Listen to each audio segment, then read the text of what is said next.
Så nærmer vi os så den 17. Og det er NL Party. Jeg har så småt ligesom fået pakket sammen. Festen er ikke sådan rigtig lige gået i gang endnu. Men det skal nok komme. På et eller andet tidspunkt.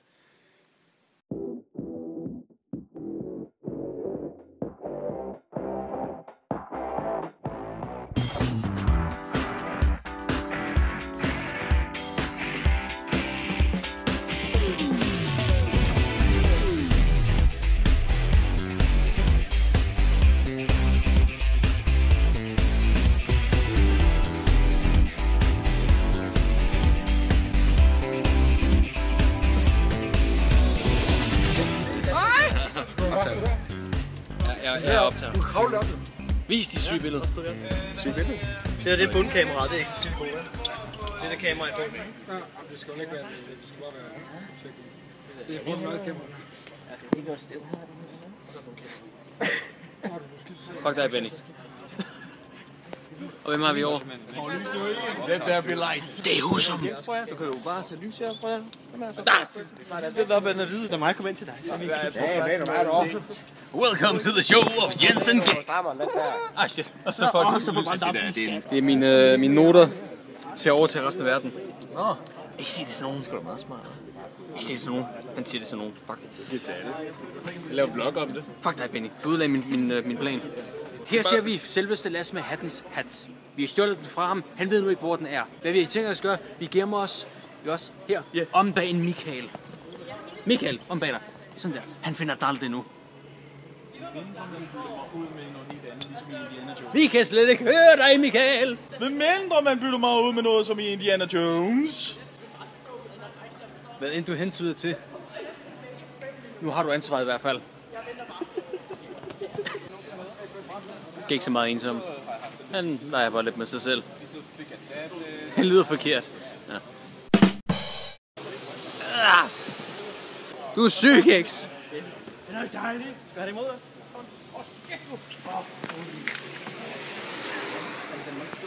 Og skal der bare lige addes nogle maskingevær-lyd der. Så holder du den lige, som en normal telefon. Potter, han kan bare det der med at dirigere mennesker. Han kan bare dirigere. Og så peger du over fra venstre. Nej, god! Pris over på panorama. Trykker du på knappen og holder og kører. Se, hvor han svinger med armene. Han styrer bare det skib. Og giver op. Han kunne også bare dirigere fly, det der, han kan der lige. Så har vi de to mennesker for at spille i museet. Hej! Ja! Glade mennesker. Det er dem, vi skal have. Super mennesker nu. Og Husum i baggrunden, der bare gemmer sig væk. Nå, vi mistede Husum. Pis. Der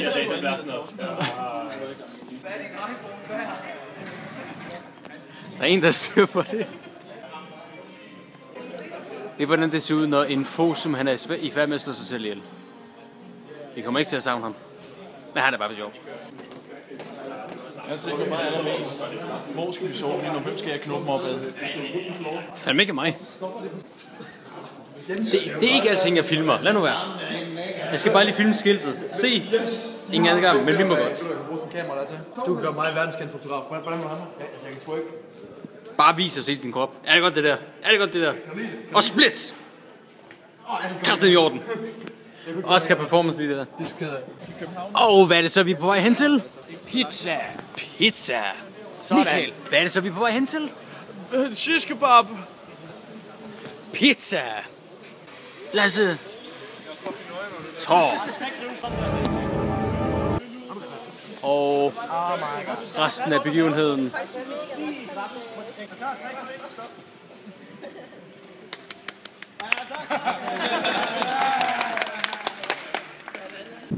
Let it go, let it go, can't hold it back anymore. Let it go, let it go, turn away and slam the door. I don't care what they're going to say. Let the storm rage on. The cold never bothered me anyway. Dun, dun, dun, dun, dun, dun, dun. Må jeg ikke lige få dig med på en video? Jo. Bare sådan her. Mange tak. Jo, Benny. Må jeg ikke få dig med på en video? Nej. Så ved du det. I hallen, selvom vi nok ikke... Så skal vi simpelthen ud og kigge på diverse mennesker her. Og jeg afbryder de 2 andre vloggere lige nu. Vi er alle sammen vlogger på samme tid. Nu er simpelthen alle sammen i gang her. Skal vi ikke bare sige det i kor? Nu går vi på rundvisning. Vi går. Okay. Lad os se, hvad der sker. Overgangen. Ej, stop. Nu kører der kameratur. Er I med? Vi er alle med. Videre. Den her vej. Vi går. Den her vej. Nej, igen. Jo. Nej med dig. Ah, fuck. Vi fucker cirka shit op til sidst. Videre. Hernede. Eller er vi? Hvilken retning? Hvor skal vi hen? Jeg ved ikke. Pas på, hvor I løber. Vi følger med her. Bare frem. Så kan jeg gå ved siden af Jens denne gang. Reklame her, reklame. Shot gaming. Det er jo sådan den ultimative version af Boogie Woogie, eller hvad? Ja. Kamera. Skal vi tilbage til bordet? Tilbage til bordet. Jeg er lige med at være. Den vej. Benjamin, kom så. Følg vejen. En eller anden. Go! Jens. Pæn. Kamera. Hey. Og så er vi i mål. Tilbage til YouTube-bordet. Sådan skal det være. Så er vi tilbage. Det var sgu... Hvad siger du, Jens? Jeg siger, det var i orden. Det er en god tur. Det var en god hul om Der er tur. også kamera der. Så der er en god tur. Ja, det er som de siger. Yes. God påske. Okay. Okay. Du skal nok have den skræmt lidt. Det er Jens, som ser Oculus Rift for første gang. Den er stram. Ja, okay. Det sagde jeg også til hende i går. Rundt. Nej, hvor det... Det er sgu da fucking sygt, det her. Der er fjernsyn der til gengæld. Få en cola. Popcorn. Til fjernsynet dernede. Kom nu og vis mig noget Paradise Hotel eller sådan noget. Hvad fanden er det der? Jeg lige prøver at fylde en skærm også lidt, så man kan se, hvad han snakker om, så det ikke bare virker som en sindssyg mand, der sidder og råber. Det her det er, hvad Jens ser. Jeg er i min egen lille verden her. Jeg kigger rundt, og jeg ved ikke, hvad der sker. Jamen... Det er klart i tingene. Det er så...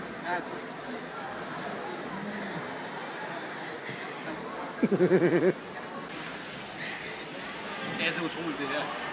Hvad? Jeg kan ikke bare leve ind i den her verden, stort set, virkelig, altså... Det ser helt anderledes ud indeni, end det gør på skærmen. Jesus Christ! Skulle du have set ham? Det første, jeg gjorde, det var at kigge på mig selv. Man Hvor tynd er den her verden? Hvor er jeg henne? Ja, dem er bare ikke nu. Og Oculus Rift, det er... Jesus. Nej, rumfang. Prøv at se, hvor høj fucking Husum han er. Folk tror, han er en lille lort. Jeg troede, Husum var en fucking... Man kan lige se halvdelen af hans ansigt, det gør. Lille pjevs her. Så mig Lasse, vi tror simpelthen, det er B-boys. Så kan vi lave en... Tilbage. Prøv at se, hvor lille jeg er i forhold til dem, mand. Mega små. Jens han redigerer sig opad. Det gør også. Jeg blev voksen.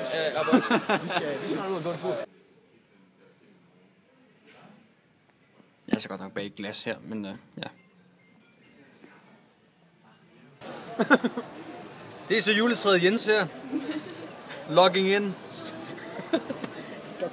Jeg kniber din kind. Ja, der er julegave hjemme, hvis I leder godt efter. Nu knæber jeg den.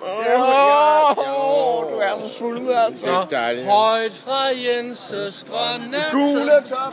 Stråler Christian er i baggrunden ved siden af P-Doc. Så kommer hende der, som de snart jeg ikke lige kan huske. Herefter så har vi Ben ved siden af Benny. Og så er der Lasse. Ja, tak.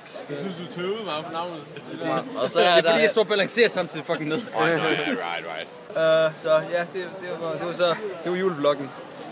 Fortsat god dag. Mansion! Hvad så, Jens? Vi kan se, om vi kan få gang i klappen. Ja, sikkert. Kom nu. Du klapper bare. Det er min gang der. Klar. Klap os. Nej. Ene klap. Prøv igen. Prøv med den flere. Ja. Prøv.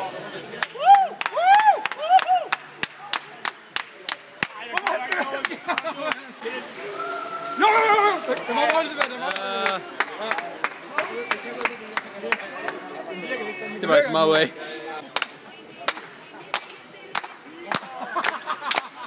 Tønder Jyske! Tønder Jyske! Nej! I'm the king of the world! Woo! Hvad er det, han siger?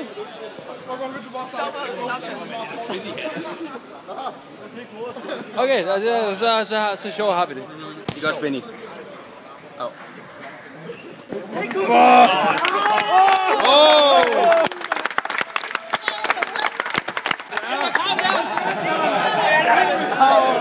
Så går der bare til den. Get that down! Jeg synes, bare for at sige tak for alle de videoer, jeg lavede, og den hjælp, I har givet os. Kan vi få en tale fra en eller anden stor YouTuber? Er det rumfang eller subscriber? En eller anden med mere end 140.000 subscriber. Har vi sådan en? Ja. Der er en ting med os YouTuber, at vi alle sammen kender hinanden godt nok. Men det er ikke kun sådan, vi er YouTuber, vi ser hinandens videoer, vi ved, hvordan hinanden eksisterer og så videre. Det finder jeg bange til. Skal jeg jump for Respekt for taler! Hey, Jensen taler. Jeg kan ikke høre på mig snakke. Det kan godt være, du har så mange subs.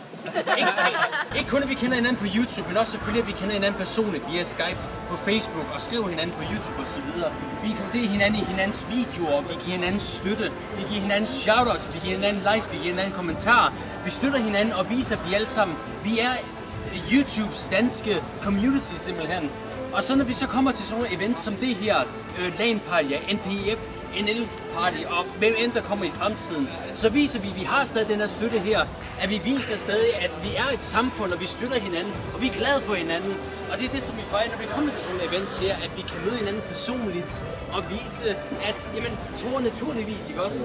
Og selvfølgelig, Gex, hvad fanden skulle vi gøre? Og naturligvis ingen andre end fucking Robin Samsa, der står her. Jeg kunne have det også, når det er om pande. Det gemmer sig. Jeg klæder med også. At vi er det danske YouTube. Og hvor længe vi kommer til at blive det, det ved vi ikke. Men lad os nyde det, mens vi har det. Ja, for fanden. Yes,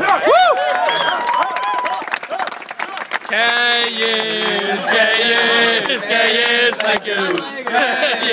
Skål for det danske YouTube-community. Skål! Det der er sponsoreret af Kulcola. Og kok. Kulcola og kok. Og masser af likes. Keep on rolling, baby. 500 likes, og Jensen dunder sådan en her. Det er sagt nu. Nu skal det ske. Vi må se, hvad der sker. Skål så længe. Altså, så langt af dagen, den blev... Hvad er det i dag?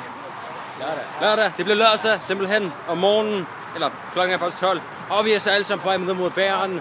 Og vi snakker resultat, vi snakker Benjamin Jaja, og vi snakker Robin Seis lige derovre, hvis I kan se det. Fucking andre mennesker og så videre. Så vi må se, om vi... Thomas. Ja, det var Thomas, det er ingen mennesker. Thomas, du er bare dig, ikke også? Ja, nej. Ja, du er ikke meget andre end dig selv i hvert fald. Okay. Ved siden af har vi Husum. Han eksisterer også. Ja, ham er vi også lige glade med. Så, bæren i hvert fald. Vi må se, er se senere. Benjamin, du er også i live. Det er jeg. Ja, han. Jeg er ikke død endnu. Nej, forhåbentlig ikke. Nej. Du skulle jo nøde dø, inden vi skulle ned til bageren. Ja, det er ikke godt, så kan jeg få min kringle. Det vil være det mest skrækkeligste, ikke at kunne få sin morgenkringle. Ja. Klokken 12 om eftermiddagen. Ja. Eller formiddagen. Så vi må håbe, jeg ikke dør. Så dagens regel er helst ikke dø, inden du får din morgenkringle, for ellers så dør du. Yes. Nemlig. Logik. Nu? Okay. Så er vi halvvejs. Ja. Punkt 1, find et kort. Punkt 2, følg kortet. Ja.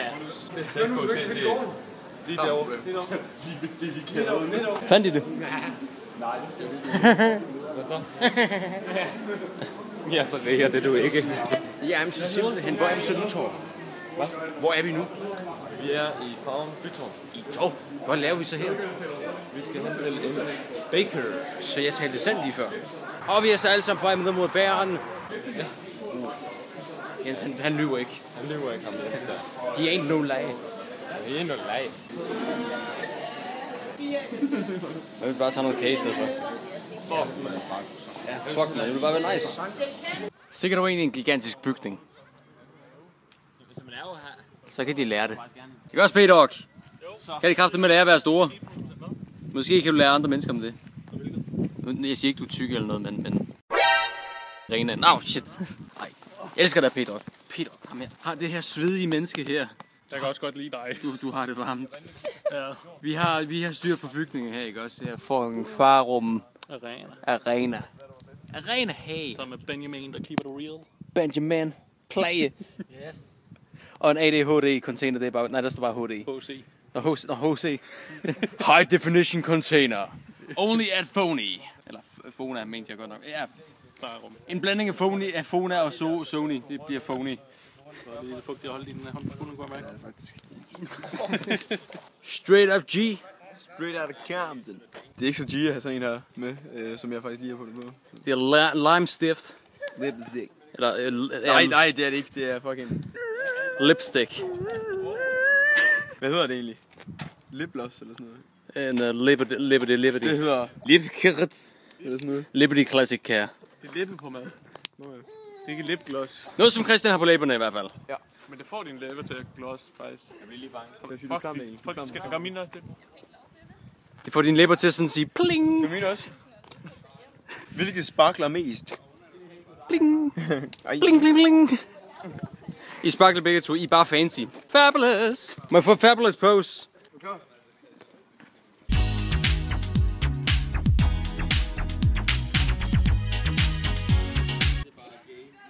Hej, hvad så? Not even sexier than anything else in the world. Eller nej, even sexier than anything. Jeg kan ikke finde ud af at snakke. Det er simpelthen B-boys, der kommer der. Straight up G. Freestyle. Jeg sagde ikke alle. Simpelthen noget professional panel nu, der kommer til. Alle YouTuberne er kommet for at vise verden, at de er meget bedre end alle andre. Jens står. Skal vi tage Let It Go, part 2? Andet vers.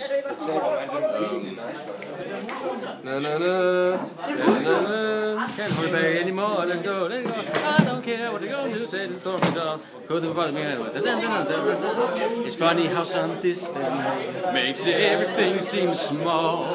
And the fears that once control me can't get to me at all. Og så kommer folk, vi må lige stoppe på gas.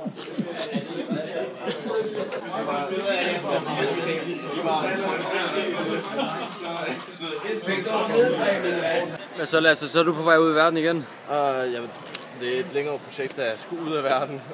Så meget at pakke, så lidt tid. Men minderne, de vil altid være der, trods alt. Man har mødt nogle dejlige, fantastiske mennesker, som der er, man kun har set som iscenesatte personligheder. Lasse, han skal i hvert fald ud i verden nu, og vi kommer ikke til at se ham. Hold din kæft, nu er jeg i gang med min tale, så skal du respekt til tale. Fortsæt. Nej, det er det. Pik, svag. Også det. 2013, 14. Du skal i hvert fald ud på nye eventyr, men først når du har oplevet det her eventyr simpelthen. Ja, så Lasse med hatten, Titu, op der. Jens på den ikke her. Ja, selvfølgelig. Det er dejligt, Jens. Jeg kan godt lide dig. Jeg vil bare lige sige, at I er totalt heldige, og faktisk har fået fucking refill. Kan du måske vise? Gange med rigtig mange. Det er dejligt. Jeg takker.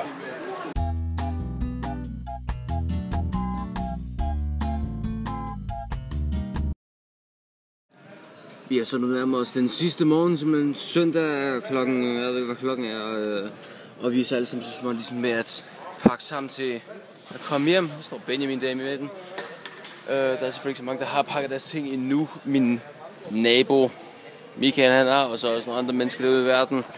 Jeg er også selv småt i gang, fordi at nu skal vi til hjem af simpelthen. Det var en party i 4 dage siden det var, og det føles som om, at det først var i går, vi kom. Jeg kan faktisk ikke huske rigtig nogen af dagene, så vi græder i hvert fald som sindssygt. Eller vi græder ikke nu, men det skal komme lidt på os. Benjamin, din fucking tak!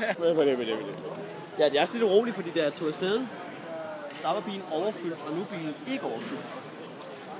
Logik? Sikkert, jeg ved ikke. Men jeg vil gerne sige til alle dem, der følger Jens, det der kommer ud på din YouTube, kan det? Jo. Han er en dejlig dreng, og det har været pissehyggeligt. Og kom næste år til NLP. Alle kom til NLP.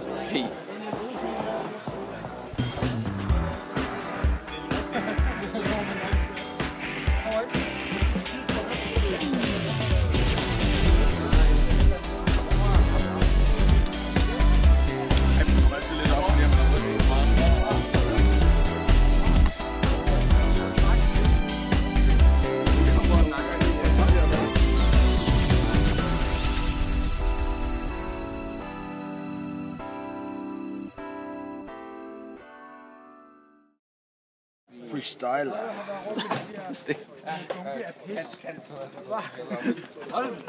Men der er nogen, der er vilde med.